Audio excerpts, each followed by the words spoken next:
কিভাবে একটা দেশকে ধ্বংস করা যায় সেই ধ্বংসের একটা দৃষ্টান্ত এই সুদখোর লোভী ইউনূস সেটা দেখাচ্ছে। কাজে একে ক্ষমতা থেকে হটাতে হবে।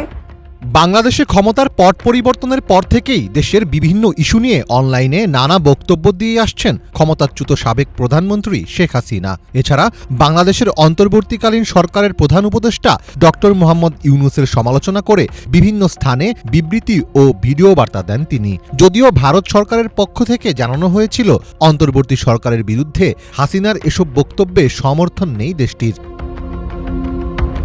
তবে এবার জানা গেল শেখ হাসিনাকে চুপ রাখতে কার্যত কোনো ব্যবস্থাই নেয়নি ভারত সরকার।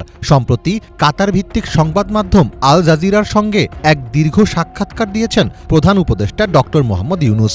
সাক্ষাৎকারে আল জাজিরার সাংবাদিক নিয়েফ বার্কার শেখ হাসিনাকে নিয়ে প্রধান উপদেষ্টা ডক্টর মোহাম্মদ ইউনূসের কাছে বিভিন্ন প্রশ্ন করেন। তখন তার বিভিন্ন বক্তব্য ও বিবৃতি দেওয়ার বিষয়টি উঠে আসে।